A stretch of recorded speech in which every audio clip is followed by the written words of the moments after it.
Aquí hay algo delicioso que contar. Una rica charla en confianza.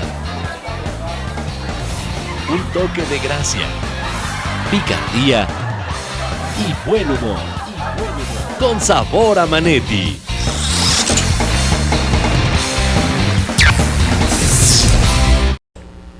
Hoy, con sabor a Manetti, con una persona o un personaje maravilloso. Mi siempre jefe, le diría yo, el licenciado Adalberto Riosalay. Licenciado, esta tarde está en mi espacio y es Gracias, Adalberto. Manetti. Claro que sí. Así Bienvenido a Con Sabor a Manetti. Muchas gracias por la invitación. Hombre, es un orgullo. Hace ratito que estábamos tratando de armar cosas, le preguntaba yo, ¿dónde empieza esta historia en Cuernavaca? ¿La de Cuernavaca o la La mía? de usted. Bueno, yo nací aquí en la calle de Aragón y León, en el propio centro de la ciudad, a media cuadra de Matamoros, el 21 de marzo de 43, y fui el segundo hijo de una familia de 8, como se acostumbraban en aquel entonces, y mi padre, que fue el que me dio el nombre de Adalberto, también nació en Cuernavaca, y perdón, él era morelense con todos sus papeles, pero resulta que fue fruto de una decisión gubernamental en el momento de la revolución, cuando nuestra ciudad fue masacrada, y eso no se cuenta en la historia oficial. En la medida en que Morelos era la tierra de Zapata, el gobierno central y los norteños que estaban al frente de los grandes grupos revolucionarios decidieron castigar al Estado. Ya se sabe aquellas cosas de que vinieron tantos regimientos de artillería que sus bandas de música, para entretenerse, tocaban las 24 horas seguidas en lo que es ahora el Jardín Juárez. Y en determinado momento decidieron vaciar la ciudad, que lo cual es un etnocidio, es una cuestión de salvaje que solamente ahora se vio en Bosnia y en Herzegovina y lugares así, pero eso no se cuenta nunca. Y entonces la ciudad quedó sin un solo habitante durante varios años. Y precisamente en ese momento mis abuelos son llevados, como una enorme cantidad de morelenses, y lo cuenta Rosa King en Tormenta sobre México, que es un extraordinario libro, editado últimamente por Conaculta. Entonces los habitantes de la ciudad son llevados como convictos hasta la ciudad de Toluca. Y entonces mi padre nace ahí, y hay un decreto posterior, cuando se recupera todo, que todos los niños hijos de morelenses que hubieran nacido fuera fruto de esta situación eran considerados morelenses. Por derecho morelense. Claro, no es un asunto de ocurrencias ni nada por el estilo. Y precisamente me decía Valentín López que él tenía los documentos del primer tren de morelenses que regresó, y dentro de ellos venía mi padre como un niño pequeñito, pero fue de las primeras personas que regresaron a esta ciudad. Y yo creo que muchos de los cronistas de esta ciudad, como Sergio Estrada padre, pues pueden contar, ¿verdad?, cómo se decía en aquel entonces que los que regresaron no encontraron ni siquiera un animal, un perro, nada. Y dada la fertilidad de estos suelos, pues las casas tenían árboles y plantas saliendo por todos lados, y el saqueo fue brutal, ¿verdad? Acabaron con la ciudad y acabaron con la industria azucarera también. De ahí que el término o el verbo carrancear, equivalente a robar, fue acuñado entonces cuando despedazaron la infraestructura industrial del Estado, que era considerada la más importante del país, y todo lo vendieron como fierro viejo para atender las necesidades de la Primera Guerra Mundial en los Estados Unidos. Lo de los ingenios. Los ingenios morelenses fueron despedazados, y las partes de su maquinaria fueron vendidas como fierro viejo en los Estados Unidos. Tenemos esa fortaleza de sangre los morelenses, o la tienen, ¿no? Yo soy morelense por convicción. Pues así son muchísimos. Tenemos una tierra tan fértil, tan maravilloso clima, y volvieron a empezar de cero, porque... Sí, precisamente mi primera escuela se llamó Resurgimiento, y yo digo, no era un motivo ecologista, Era resurgimiento porque era de las primeras cosas que volvieron a aparecer en el Estado, en un Estado que, como siempre ha sucedido desde la época prehispánica, se forma por personas que vienen de muchas partes a ofrecer su trabajo y su talento y enriquecerlo, ¿no? Es un Estado de confluencias y de muchos encuentros. Nuestra situación política, donde está ubicado, no se hizo política, ¿cómo se dice? Sí, no, sí. Sí, sí. Geopolítica. Sí. Es donde tenemos tantas corrientes de otros estados y formamos Morelos, ¿no? De Así Guerrero, de Puebla, Estado de México. En algún momento podríamos pensar que es una ficción, ¿no? Y diríamos, bueno, hay partes del Estado que en realidad son más bien como guerrerenses, y en otras partes son como del Estado de México, y en otras partes parecieran poblanos. Y el asunto es que no es tan sencillo la cuestión. El Estado de Morelos, lo que es actualmente el Estado de Morelos, fue un territorio que desde la época prehispánica tenía una personalidad propia. Estaba presidente Coahunáhuac, estaba Amilpas, estaban las 4 o 5 regiones en que estaba constituido, y cada una tiene su personalidad propia desde entonces, ¿verdad? Y desde luego que es una personalidad muy diferente a la de los veracruzanos, o a la de los sonorenses, o a las gentes de Sinaloa, o a los jaliscienses. Es muy diferente, porque ha sido también una población y un territorio muy lacerado y muy golpeado, por ser un lugar de tránsito, ¿no? Pero pues qué bueno que ahora lo que resurgió a partir de 1921, con ese kinder y con otras escuelas y con gente que vino a trabajar, ahora es otra cosa, ¿no? Porque cuando yo nací eran 35,000 habitantes. Entonces, de repente cuando escucho que algunos hacen referencia a lugares y sitios que ninguno de ellos estuvo jamás ahí, pero no importa, porque ahora los hijos de todos ellos sí son morelenses, y el Estado es tan generoso que su Constitución dice que morelense es todo el que habita en este lugar, y me parece extraordinario, ¿no? Claro que sí. De una gran riqueza, de una gran generosidad, de aceptar a los que vienen a unirse y a formar este Estado. Y de un gran corazón. Claro que sí. De un gran corazón, todo el mundo llegamos, yo que soy de Monterrey, de esos climas tan inhóspitos, un calorón y luego un friazo, y luego un calorón y luego otra vez el friazo. Sí. Aquí vivimos en una eterna primavera. Y yo decía, a diferencia de otros estados, por ejemplo, en Yucatán a la gente del centro le llaman guachos. Ajá. Y en Sonora le llaman guaches, o al revés, no me recuerdo. Aquí nunca se le ha puesto apodo a nadie. Y aquí jamás se ha perseguido a nadie por ser de otra parte. Por contrario, siempre ha sido una actitud No se muy... crea, de repente yo he conocido a alguien que anda persiguiendo a algunos gringuitos o gringuitas.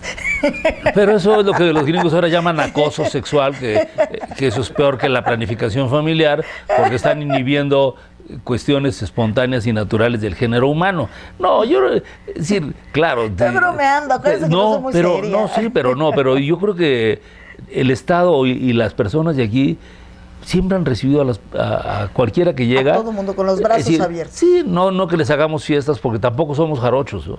Pero sí, yo nunca he sabido que se les pongan apodos ni a los guerrerenses, ni a los poblanos, ni a nadie. Si en cambio uno va a Argentina y los bonaerenses hablan, a los paraguayos dicen paraguas y a los bolivianos dicen bolitas, y dicen, pero me decía un taxista hablándome de eso, dice, pero los peores son los uruguayos. Digo, ¿y por qué? Dice, si usted busca uno, no lo va a encontrar. Le digo, ¿y por qué? ¿Y por qué no lo hay? Me dice, pero esas son tonterías y son actitudes que no llevan a nada. Claro que sí, oiga. Sí. ¿Y de dónde esos ojos tan claros? Sí, porque es galán. Por eso, precisamente, porque es un estado también de confluencias, igual que nuestro país, ¿no? Entonces, dentro de mis hermanos, algunos han estado en Japón, o estudiando, o mi hermana presidiendo una misión, y la gente les habla en japonés, directamente. Es más, mi hermano Jorge se atrevió en una reunión oficial, vino la emperatriz, Lo saludó a todos y cuando yo con él le dijo en inglés mucho gusto y mi hermano le contestó en japonés y le dijo, no, yo soy mezcla de japonés, y le dijo ella en japonés, sí, ya desde hace rato me había dado cuenta, y viene un militar y le dijo a la emperatriz, no se le hacen bromas, ¿no? Pero entonces hay hermanos que parecen japoneses y hay otros que pasan de cualquier parte y así somos, ¿no? Entonces mi abuelo morelense era indígena, y su mujer, mi abuela, la madre de mi padre, podría pasar en el metro de París sin ningún problema. Era una señora bajita de ojos azules y como nos pasa a todos los mexicanos, ¿no? Todos somos una mezcolanza, como decía Castro, Fidel, en Cuba, aquí el que no tiene de Congo tiene de Carabalí. O sea, todos es una mezcolanza increíble, ¿no? Y así es la cosa. Y que hemos logrado hacer, a final de cuentas, una ciudad hermosa, un estado hermoso, donde se vive bien.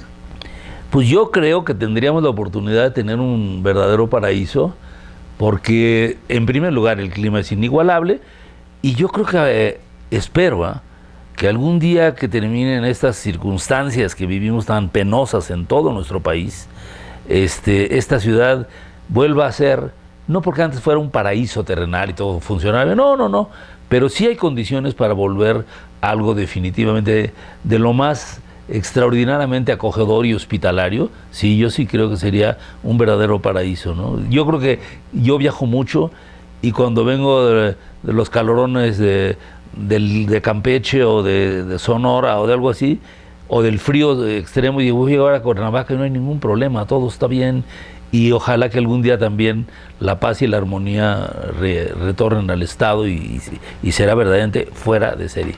Y está muy bien, muy agradable, está empezando a chispear, la tarde está platicadora. Bien. Esto es Con Sabor a Manetti y Adalberto Ríos al aire. Volvemos después del corte.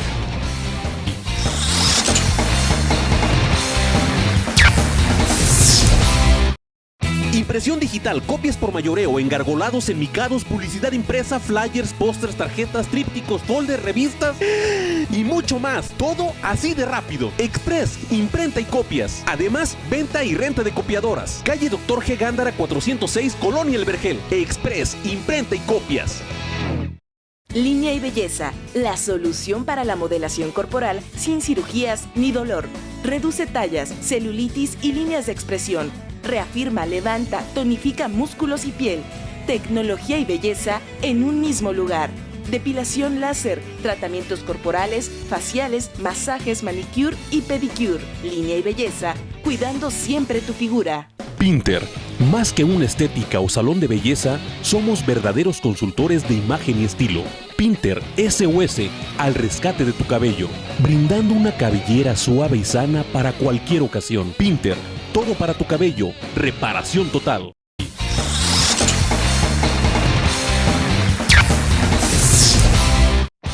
Ha de tener usted infinidad de anécdotas de sus viajes, de tantas cosas, que por medio de su mirada, todo el mundo que hemos visto sus fotografías, sus libros, percibe algo que nosotros no podemos ver.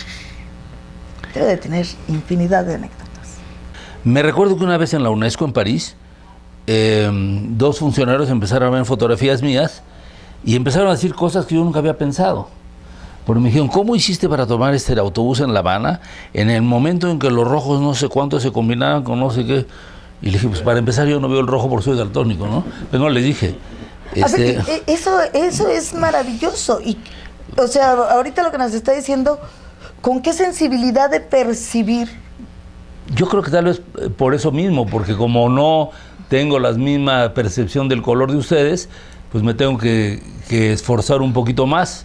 Pero Van Gogh era daltónico también y hay muchos otros.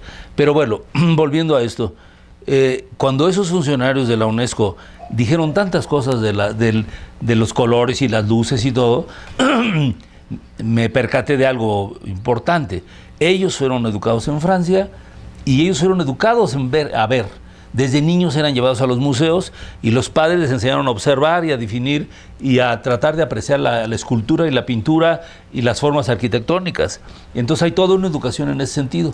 Y yo creo que cuando uno empieza a utilizar la cámara empieza a descubrir cuestiones. Por ejemplo, yo al principio me ponía muy nervioso de que me empezaron a gustar mucho las flores.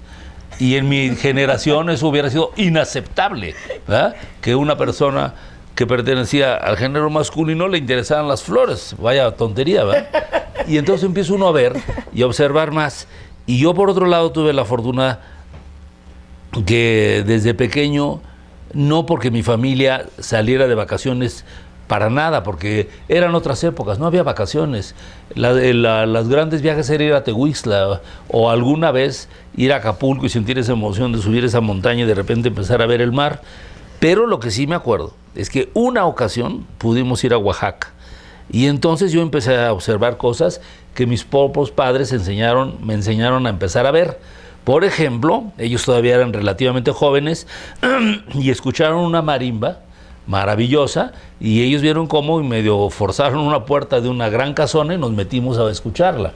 O me acuerdo que fuimos a Monte Albán y entonces estaba un zapoteca y le dijo a mi papá que le iba a hacer una predicción, que si abrazaba una de las columnas. Entonces la abrazó mi papá y el señor hizo varias cosas con las manos, le dijo, va a morir usted dentro de tantos años, cosa que a mí me aterró, ¿no? Pero entonces empecé a ver que había otras cosas, que nuestro país estaba lleno de cualidades y de maravillas y que valía la pena dedicarse a verlas, ¿no? Y entonces desde entonces me puse a pasear, o no a pasear, porque yo no tenía dinero, ni lo tengo, pero sí, cuando estaba yo en la facultad, vi una vez un anuncio, una convocatoria en el periódico y me gané una beca a Suecia. Y ahí se transformó mi vida. ¿Cuántos años tenía? 20. Muy joven. Bueno, casi la misma edad que tengo ahora, pero... Pero un poquito más inmaduro. Pues sí, porque para empezar me lancé a lo loco y desde el propio avión tuve que empezar a soltar palabras en inglés y todo, y uno empieza a ver las cosas de otra forma, ¿no? Y a apreciar, y de entonces decidí que yo, el viajar era un asunto que me iba a educar más que cualquier otra cuestión y todo. Yo me recuerdo que yo regresé a la universidad y mis compañeros todo el día se la pasaban hablando de modelos de carros. Se sabían todo y que cómo hacer que hicieran más ruido y que esto y que lo otro y que más rápidos. Y yo seguía viviendo en mi camión, pero yo cada fin de año pues me regresaba a Estocolmo o me iba a Praga o lo que fuera, y así empecé a aprender a viajar y a ver más. Viajar, sí, trabajaba. Incluso hasta digo yo que yo inventé un verbo que es traviajar. Entonces yo trabajaba para viajar, porque es lo más estimulante y formativo que puede haber, ¿no? Creo yo. Definitivamente. Alguna vez me acuerdo que me impactó mucho, ¿no? Todavía era muy chiquilla yo cuando trabajábamos en el instituto. Me acuerdo que tenía ese estudio allá por donde está ahora la CFE, por el Colegio Morelos, sí, en la calle de ¿no? Nueva Bélgica. Entonces entré a ese lugar. Nunca había visto un lugar así. Bueno, lo que pasa es que yo digo que como parte de mi negro pasado estudié administración, y entonces una de las cosas que sí me quedó es ser ordenado. Y desde que empecé a tomar fotografías, empecé a clasificarlas y a ponerlas en orden siempre. Y entonces fui armando un archivo que se volvió enorme, ¿no? Un mundo de imágenes. Uh-huh. Y que imágenes de todo el mundo. Que con el tiempo, al visitar otros países y otros archivos, vi que no estaba para nada mal y que era una proeza hacerlo en las condiciones en que vivimos nosotros y sin los recursos de otros países, ¿no? Yo he estado en los archivos de National Geographic, o he estado, por ejemplo, me acuerdo una vez en Barcelona, empezaron a ver nuestro trabajo de mis hijos y mío, y yo les empecé a mostrar y les empecé a dar información sacada de las propias fotos, dónde habían sido tomadas, cómo, cuándo, de qué siglo eran, a qué estilo pertenecían. Y me dijo el catalán que nos estaba diciendo, ¿así tienen todo? Sí, es impresionante, yo no he visto un archivo igual. Y yo sí creo que está muy bien organizado y que es lo único que hemos logrado hacer en la vida y lo intentamos hacer bien. Porque además lo hace con amor, es su pasión. Claro, sí, claro. Cuando uno hace lo que le gusta, creo que nos sale muy bien. Yo me inventé trabajar en esto y yo, incluso ocupando cargos públicos, yo fui asesor del director general de CONACYT, fui profesor de carrera en la UNAM trabajé en el Grupo Monterrey y siempre, además de cumplir mis obligaciones, yo procuraba que todo pasara o enriqueciera el proceso que yo estaba siguiendo en relación a la fotografía, ¿no? Y siempre me decían todos, ¿y por qué no te compras una cámara de video? No, pues no estoy loco, porque de esto depende nada más de mí. Ustedes después de este proceso van a tener que editar y si fuera de otra manera, musicalizar y meter títulos y cosas, y ya no es el trabajo de uno solo, lo mío es como un trabajo artesanal. Totalmente. ¿Cómo le ha afectado? Y digo, Sí. o cómo ha influido, no le ha afectado. Es ese cambio de cámaras, ¿no? Antes íbamos y comprábamos el rollo. Qué buena pregunta. Mira, obviamente yo durante muchísimos años tomé fotografías con película y para hacer diapositivas, que además es la manera más fuerte y yo creo la más rigurosa para aprender a hacer fotografía. Otros que están en el blanco y negro y siempre han inventado que esa es la única fotografía que existe, y qué bueno que lo digan y que lo sigan pensando, pero no, porque en el blanco y negro y en el color y otros hay la oportunidad de cambiarlo. Es decir, a la hora del laboratorio cada quien puede hacer lo que quiera. En cambio las diapositivas, como se toma, se quedaban. Entonces fue todo un proceso así.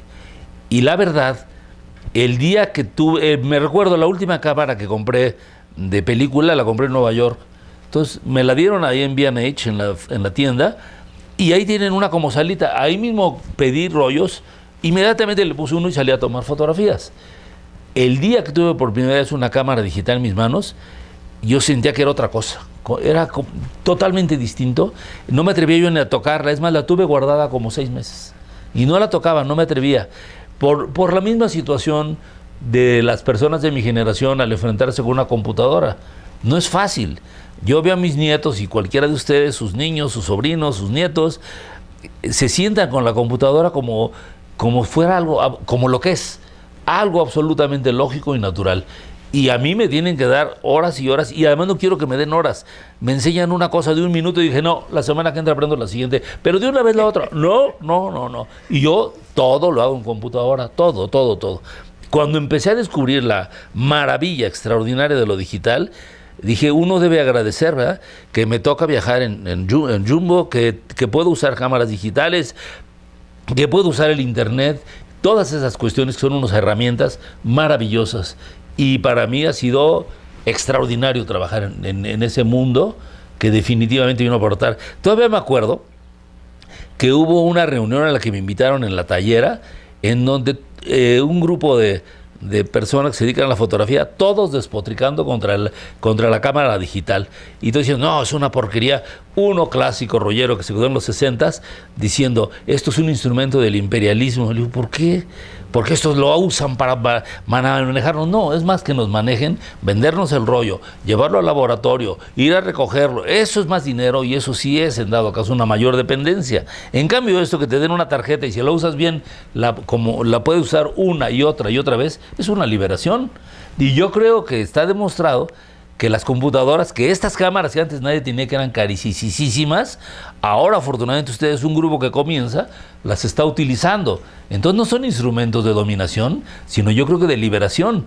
¿Quién le va a decir a una persona que usando el internet, como algunos incluso premios Nobel, que se ponen un rollo, no, es que ya no es igual como era antes? Bueno, la humanidad es tan flexible que las grutas de Altamira, siempre serán admiradas. Y alguien dirá dentro de 200 años, oye, nos encontramos una cámara y esta película y mira qué divino, y lo van a apreciar.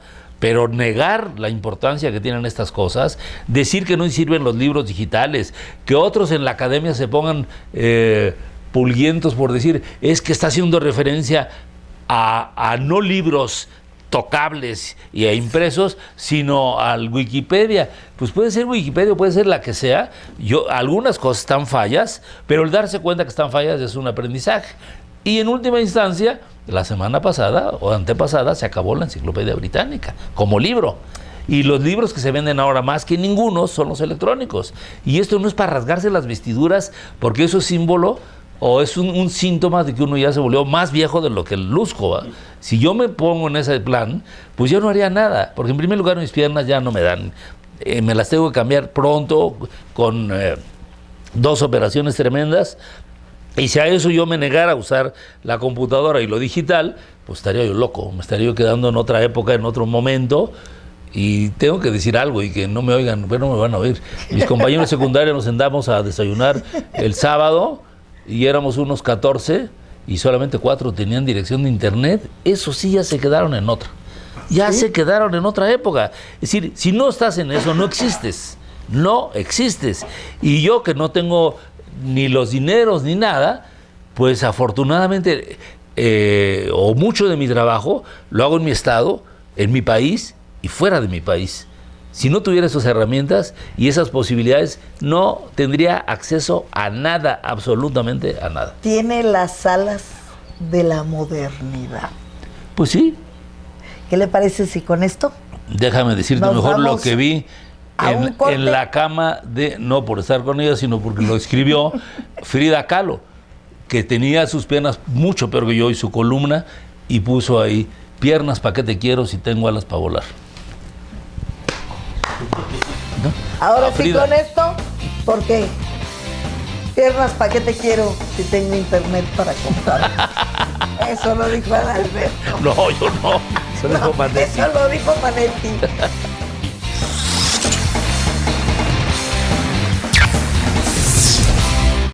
Impresión digital, copias por mayoreo, engargolados, enmicados, publicidad impresa, flyers, pósters, tarjetas, trípticos, folders, revistas y mucho más. Todo así de rápido. Express, imprenta y copias. Además, venta y renta de copiadoras. Calle Dr. G. Gándara 406, Colonia El Vergel. Express, imprenta y copias. Línea y Belleza, la solución para la modelación corporal sin cirugías ni dolor. Reduce tallas, celulitis y líneas de expresión. Reafirma, levanta, tonifica músculos y piel. Tecnología y belleza en un mismo lugar. Depilación láser, tratamientos corporales, faciales, masajes, manicure y pedicure. Línea y Belleza, cuidando siempre tu figura. Pinter, más que una estética o salón de belleza, somos verdaderos consultores de imagen y estilo. Pinter SOS, al rescate de tu cabello, brindando una cabellera suave y sana para cualquier ocasión. Pinter, todo para tu cabello, reparación total.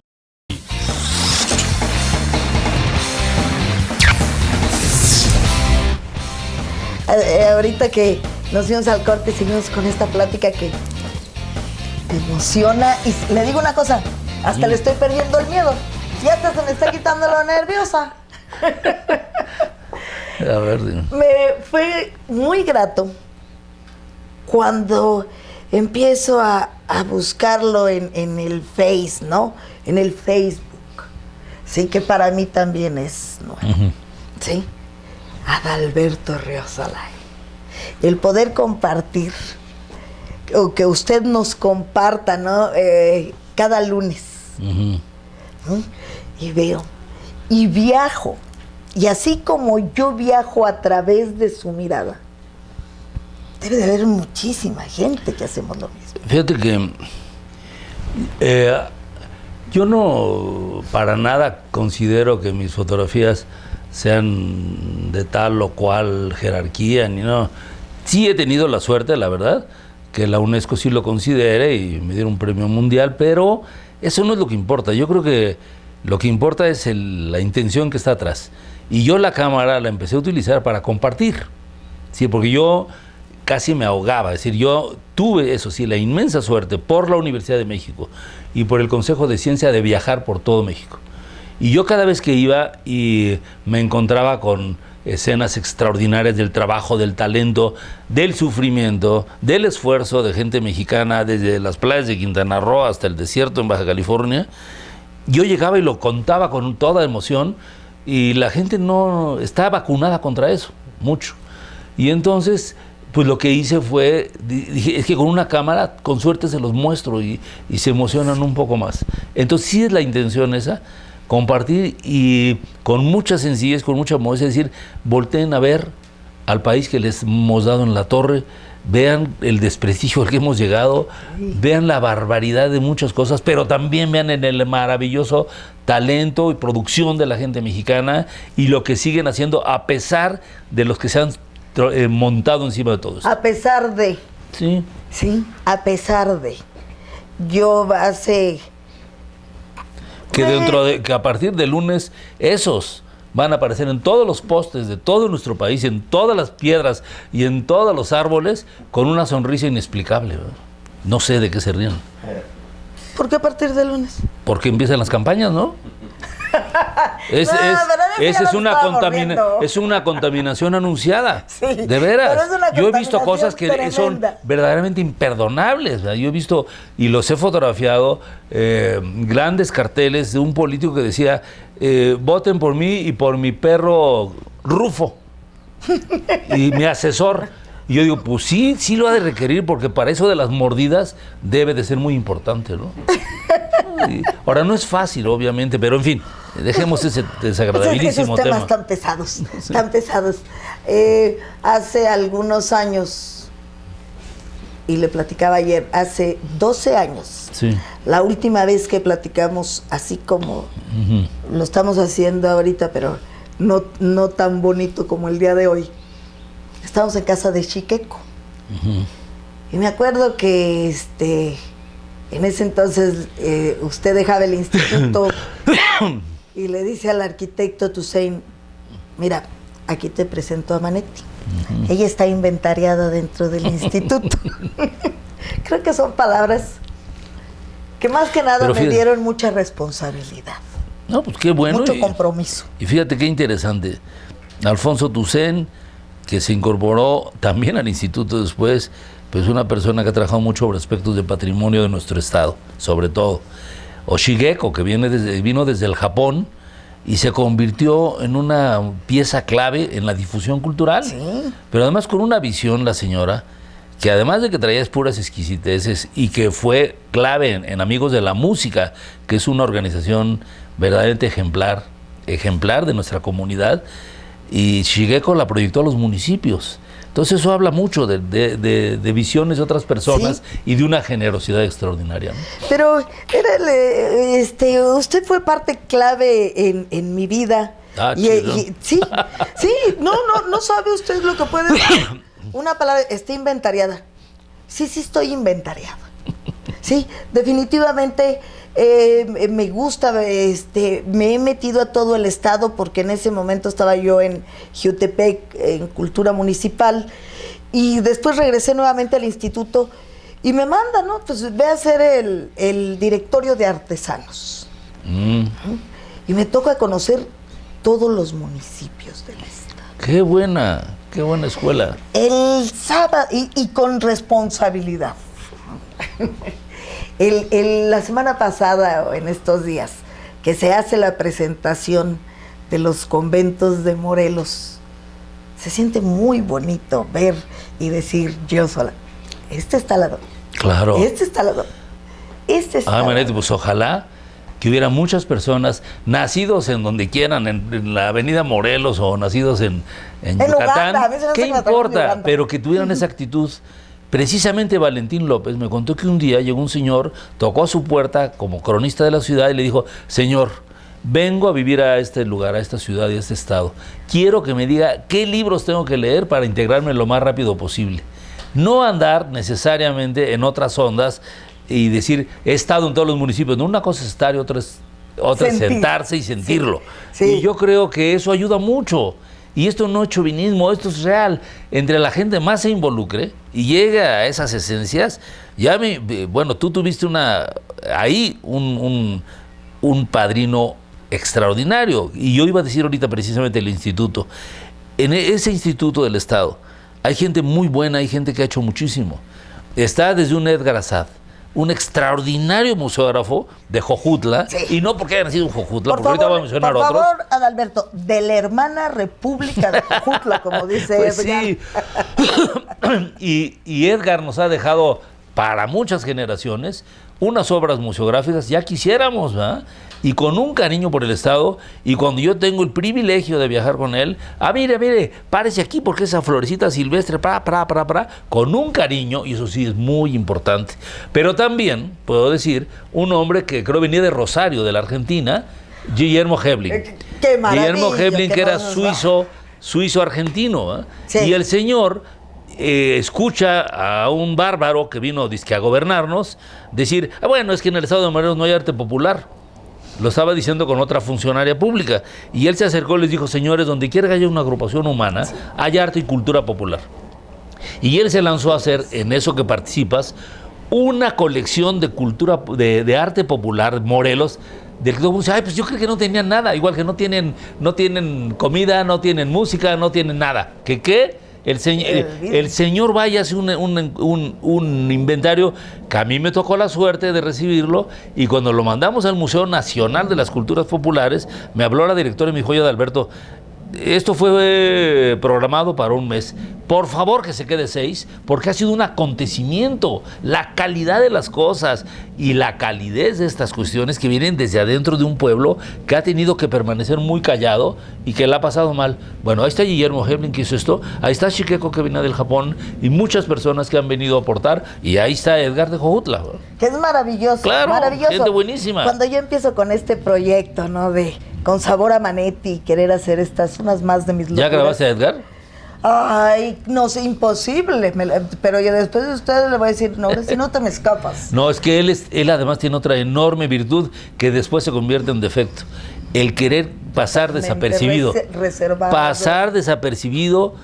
El libro que hicimos de Zapata, pero en mucho se lo debemos a él. Aparte de Elena Noval, que también viene de afuera y hace un gran trabajo. Pero cuando llega la hora de presentarlo y estar con el presidente de la República, Edgar se desapareció. Imposible. ¿Verdad? Sí, él no va a bodas, fiestas ni eventos culturales. Nada más cuando lo mandaba yo en mi representación a inaugurar cosas. Sí, porque no tenía de otra, pero ese es su lema, ni bodas, ni bautizos, ni eventos. Un gran personaje. Y esta ciudad está llena de muchos personajes, de muchas mujeres, de muchos hombres, de muchos niños que hacen cosas de primera, y que ojalá que programas como el tuyo los ayuden a presentar y decir, miren qué ricos somos, ¿va? No de dinero, pero esto, como por ejemplo de los conventos, pues todo el mundo habla de Santa Prisca y todo el mundo habla de la Catedral de Zacatecas, pero la importancia que tuvo lo nuestro es enorme. Es enorme, ¿sí? ¿No? Entonces, si aquí aprendió a hablar náhuatl Motolinia y aquí pasó Legazpi para ir a fundar en su versión mestiza a las Filipinas, debe ser por algo, ¿no? ¿Y por qué Cortés decidió estar aquí? ¿No? Pues ha de ser por algo. Esto es Con Sabor a Manetti. Volvemos después del corte.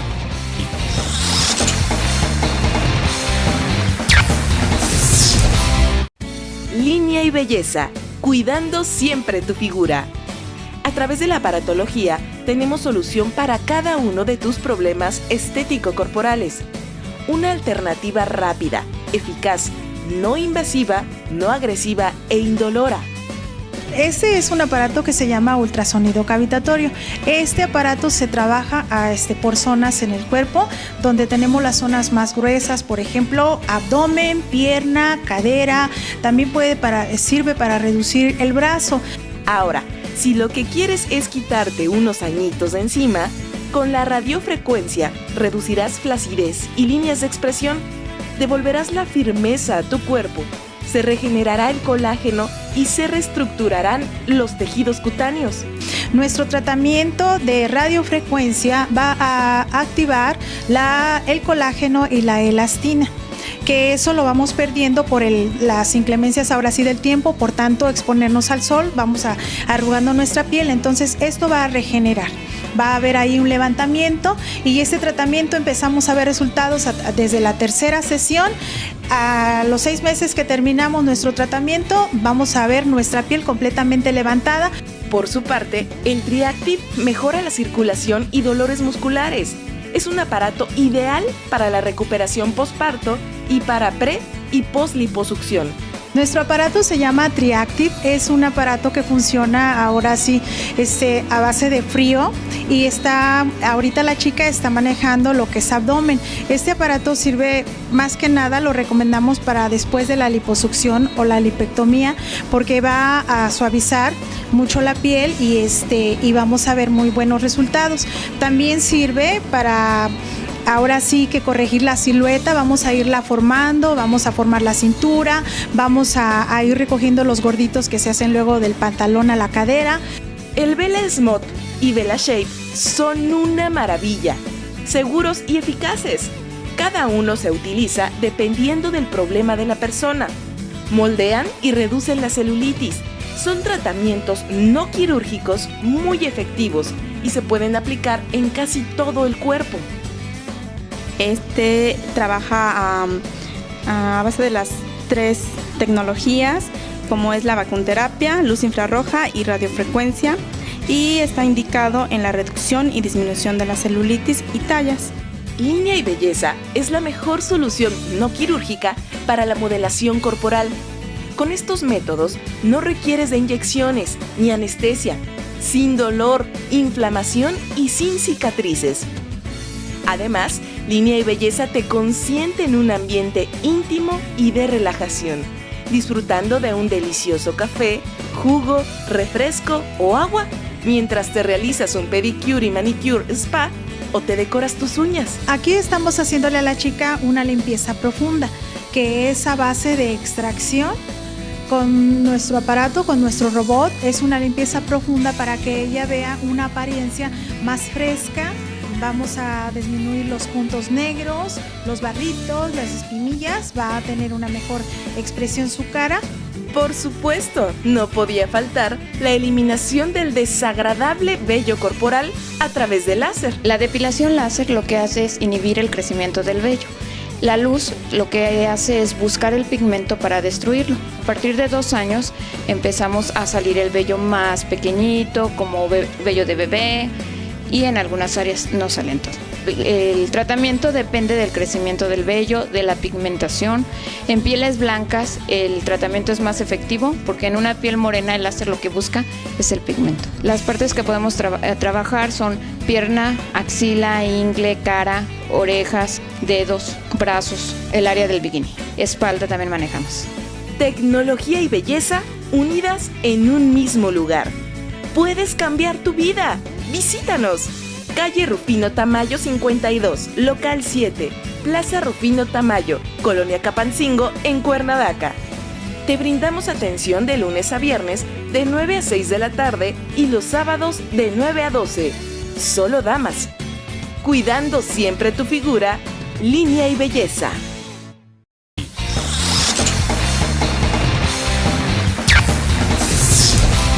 Con mucho gusto compartiendo esta tarde con Sabor a Manetti, que mucho público que tenemos gracias a las redes sociales que me las acaba de recordar Ana. Y hay algo que me llena el corazón de emoción. Uh-huh. El ver a Los Ríos en un gran proyecto que nos ha dado muchos premios a Morelos. Bueno, yo creo que, como lo dije ahí, que un libro no es obra nunca de una persona, y menos este tipo de libros. Si fuera un libro, una novela, seguramente quien lo escribió, y en la medida que son letras solo, o mucho, muy importante, pues sí es el autor. En este caso, y sobre todo en el libro, hemos buscado que intervengan y que se demuestre también la capacidad del Estado. Es decir, desde el primero con Alejandra Atala, después con Elena Noval, con Efraín Pacheco, con Topilsin Contreras, y ahora en este caso con un grupo de investigadores del Instituto de Antropología en su delegación Morelos de primera. Para mí es también una gran oportunidad trabajar en ello, haber trabajado en ello aquí y en muchas partes, porque me permite estar con las personas que saben, y entonces el poder ver las cosas es mucho mejor cuando uno tiene un antecedente. Entonces ir con Teresita Loera, con Anaite o con cualquiera de ellas a una de los conventos del Estado, pues uno lo empieza a ver de otra forma. Y afortunadamente mis hijos, por decisión propia, se incorporaron en tareas semejantes, aunque muy distintamente acentuadas. Adalberto se dedica sobre todo a cuestiones de gastronomía, y afortunadamente lo jalan muchos al País Vasco, lo llevan a Las Vegas, lo llevan a muchas partes para estar en contacto con eso, siempre en condiciones muy limitadas, porque nosotros no hacemos esos viajes por dinero, sino porque nos los pagan o porque vamos por trabajo o por invitaciones. Y Ernesto ha trabajado sobre todo en artes plásticas, y precisamente por eso se volvió loco al ver precisamente todos los elementos decorativos de Atlatlaucan y de otros sitios, ¿no? Nos dices, qué barbaridad. Aquí se ve evidentemente que hubo gente musulmana que vino y que dejó su impronta, incluso utilizando oro de 24 quilates. Entonces, sí hacer un trabajo en colectivo, más las compañeras que están en Barcelona, diseñadoras, más los impresores, más toda la gente, y desde luego el empuje, en este caso de los organismos del gobierno, como la Secretaría de Turismo, que acepta este tipo de retos y no se queda solamente en lo que hacen como lugares comunes en muchas partes de nuestro país, de anuncios en los que nadie cree nada absolutamente, y que salen rubias corriendo alrededor de una alberca y en cámara lenta, y eso no promueve nada. Yo creo que en nuestro país es algo mucho más importante, mucho más de esencia centrada, ¿no? Entonces sí, efectivamente, a mí también me da mucho gusto. Hace mucho que no viajaba yo con mis hijos, y fuimos los tres. Su madre murió hace poco, y fuimos los tres, más un querido amigo, Alfonso Roqueñi, y nos fuimos a las ballenas. Y cuando vi la manera en que enloquecidos tocaban y besaban a las ballenas y todo eso, pues se convierte en una cosa. Cuando yo empecé a molestarlos a ellos de niños, de viajar conmigo por todo el país y por Centroamérica y por donde podíamos, yo decía, con suerte es una lucha inútil, porque ellos estaban en aquel tiempo viendo programas de televisión y cosas, y me preguntaban, ya vamos a ir al hotel para poder ver la tele y cosas por el estilo. Pero un día, caminando en Zacatecas, íbamos bajando, y de repente me dijo uno de ellos, papá, ¿ya viste ese balcón? Qué maravilla de herrería. Dije, ya la hice, mano. No por manipularlos, porque no se trata pero de eso. qué hermoso que le transmitió. Claro, no, pero ellos han decidido. Esa sensibilidad. Ellos tienen sus pero propias es la educación, cosas. Es la formación. Y ahora además me da mucho gusto que están mucho más allá que mi trabajo, y que lo hacen muchísimo mejor además. Pero muchísimo mejor. Son lo que pasa es que tienen buenos. buen maestro. No, yo creo que hemos tenido oportunidad que nos hayan permitido trabajar, que en este país es mucho decir. Sí, ¿verdad? Uh-huh. Hace 12 años, en esa misma cena con Chiqueco, dijo, me retiro del instituto porque voy a hacer lo que me gusta hacer. Pues sí. Y nos presentó, me acuerdo esa noche, una serie, una audiovisual con el concierto de Moncayo. Sí, yo lo he presentado en muchos países, y la verdad me siento muy bien cuando veo cómo se emociona la gente, ¿no? Lo mismo en Budapest que en donde sea, y cuando la gente reconoce que nuestro país es otra cosa. Precisamente en enero en España empecé a hablar de lo que yo sentía por México, y la gente se soltó llorando, ¿no? Sobre todo por ver la terrible etapa que estamos viviendo, cómo nos han sumido espantosamente, pero a la vez qué gran país y qué gran pueblo tiene, ¿no? Me decían en otro país, dice, ¿quién es el embajador de México? Ese que está ahí. Es un impresentable, me decían. Dice, ¿por qué no vino mejor el señor que aparecía vendiendo tacos de carnitas? Le haría mejor. Y yo sí le creo, yo sí le creo, porque ese hombre sí la ha padecido, y ese hombre sí se ha tenido que levantar a las 4 de la mañana y ha trabajado en toda su vida. Trabajado. Uh-huh. Realmente es trabajo. No hablo de las carnitas. No, pero por ejemplo, sí ha trabajado, y reflexiono un poquito. Por ejemplo, para mí, si me dicen, es que esto es trabajo, no.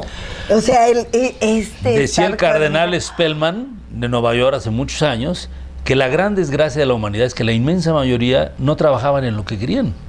Eso es terrible.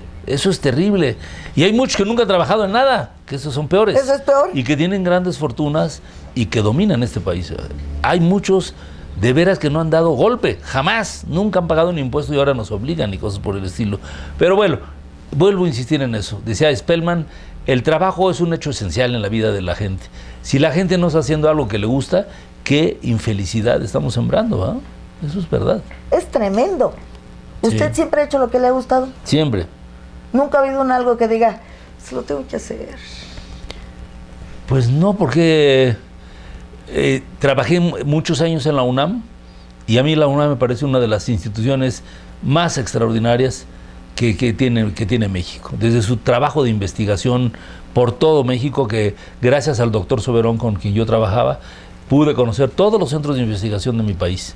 y ver lo que hace esa gente, ver a esos jóvenes metidos lo mismo en los Tuxtlas, ahí donde hay nauyacas y donde hay problemas, o metidos haciendo programas con langostas, buceando en Quintana Roo, o en los buques oceanográficos en Baja California, o en el desierto trabajando con el guayule. Si no, pues este país de veras que es una maravilla, ¿no? Aunque a veces los golpes son de otra forma. Una vez llegando a Caracas, me dijo el oficial de la aduana, oiga, le di el pasaporte y dice, ¿qué les pasó? Le digo, ¿a quién? Y yo volteaba, ¿no?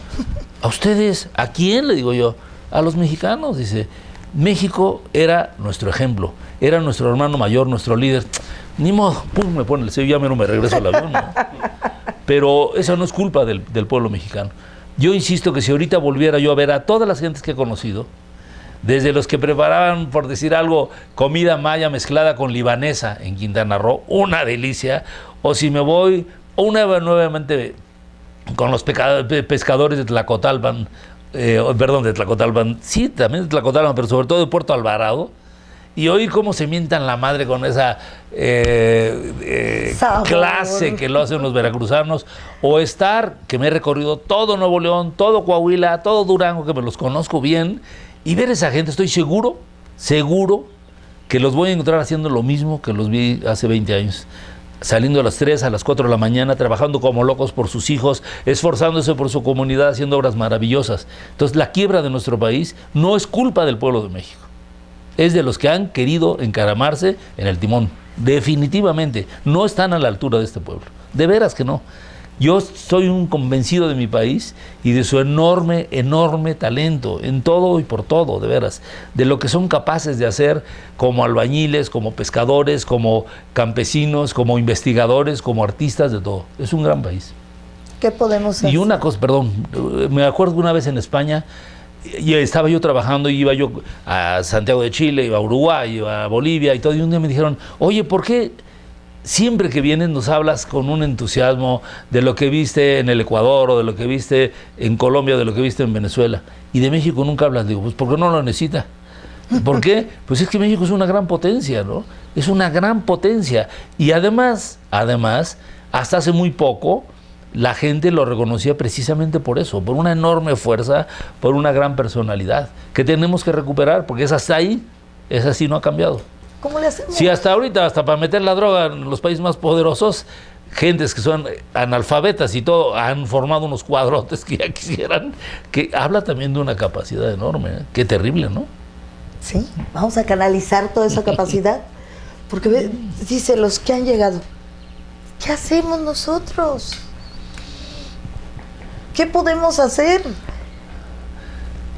Pues estar a la altura de esto. Precisamente cuando hicimos el libro de Zapata, es tan sencillo. ¿Por qué la gente lo siguió de esa forma? ¿O por qué siguen a Lula? Pues porque eran trabajadores, porque eran gente que conocían. Zapata sabía cómo domesticar a los caballos, sabía cómo hacer adobes, sino que nos cuente Lucino, sabía cómo organizar y hablarle a su gente, y sobre todo la gente le creía porque sabía que estaba diciendo la verdad, que eran honestos. Entonces, si simplemente volviéramos a ser tan sencillos como él y tan honestos, este país sería otra cosa. Pero definitivamente. Nos está ganando el ego, nos está ganando el dinero fácil. Es la corrupción, es la corrupción. Pues sí, pero tenemos que... Pero no importa, a mí ya no me va a tocar verlo, pero este país va a renacer con una fuerza impresionante, porque la hay en todo y por todo, en todo y por todo.